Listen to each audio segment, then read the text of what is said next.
नमस्कार, मैं हूं Amod Srivastava. Amazing thought, amazing message, amazing information की दिशा में आज एक कदम और आगे। आज के इस दो चिंतन का विषय है समस्याओं का समाधान और मदद का फल।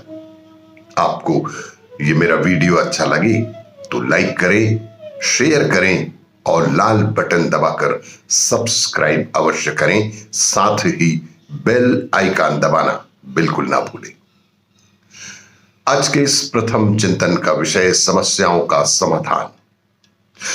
एक युवक ने बुद्ध से आकर पूछा, मेरा गांव अशिक्षित है, मैं अपने परिवार से झगड़कर थोड़ा बहुत पढ़ पाया हूं, आगे और पढ़ना चाहता हूं, किंतु सभी रोक रहे हैं, कोई भी मेरे साथ नहीं है। घर के लोग सोचते हैं कि खेती में खूब पैसा है और उसके लिए किसी शिक्षा की आवश्यकता बिल्कुल नहीं है। और यही सोच गांव वालों की भी है। कृपया आप मेरे गांव चलकर वहां शिक्षा का प्रसार करवाइए। बुद्ध युवक की बात मानकर गांव आ गए। बुद्ध जब भी शिक्षा का महत्व बताते, ग्रामीण उनका विरोध मत रखते। एक दिन एक महिला अपने 10 साल के बच्चे के लिए पूछने लगी कि उसे किस उम्र से शिक्षा दिलवाएं।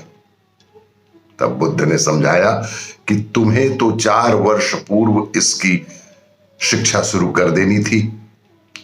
उसने उसे क्या खाया है, क्या नहीं, कैसे वह क्या बोलना है आदि बातें शुरू से ही सिखाओगी, तभी तो वह अपना उचित ख्याल रख सकेगा। बुद्ध की बात महिला सहित सभी ग्रामीणों की समझ में आ गई। उन्होंने अपने बच्चों को विद्यालय भेजना शुरू किया। युवक ने लोगों को जल संग्रहण की तकनीक बताई। अधिकांश ने उपहास किया, किंतु युवक अपना काम करता रहा। जब गर्मी में भीषण जल संकट के कारण फसलें सूखने लगी तो युवक ने कुएं खुदवाए, जिनमें जल संग्रहण की तकनीक के कारण खूब पानी निकला। ग्रामीण अब शिक्षा का महत्व समझ चुके थे। ज्ञान हमें जीवन में आने वाली सभी समस्याओं का समाधान अवश्य ही सुझा देती है। आज के इस दूसरे चिंतन का विषय मदद का फल। एक गांव में एक आश्रम था। वहां गुरुजी अपने शिष्यों को शिक्षा देते थे। उस दिन वर्षों से शिक्षा प्राप्त कर रहे शिष्यों की शिक्षा पूर्ण हो रही थी और जाने के पहले गुरु ने सभी शिष्यों को पास बुलाया। सभी शिष्य उनके सामने आकर एकत्रित हो गए। गुरु ने सभी शिष्यों से कहा कि आज आप सबका इस गुरुकुल में अंतिम दिन है और मेरी इच्छा है कि यहां से जाने से पहले आप सब एक दौड़ में सम्मिलित हों। ये एक बाधा दौड़ है और निर्धारित अनुसार दौड़ प्रारंभ हुई। सभी तेजी से भागने लगे। समस्त बाधाओं को पार करने के बाद वे अंत में एक सुरंग में पहुंचे। सुरंग में बहुत अंधेरा था। जब शिष्यों ने सुरंग में भागना प्रारंभ किया तो पाया कि उसमें जगह जगह नुकीले पत्थर पड़े हुए हैं और जैसे तैसे दौड़ समाप्त कर वे सब वापस गुरु के सामने एकत्रित हो गए।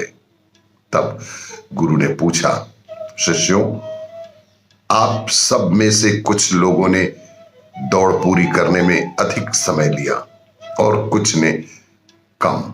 भला ऐसा क्यों? दूरी तो सभी के लिए समान थी।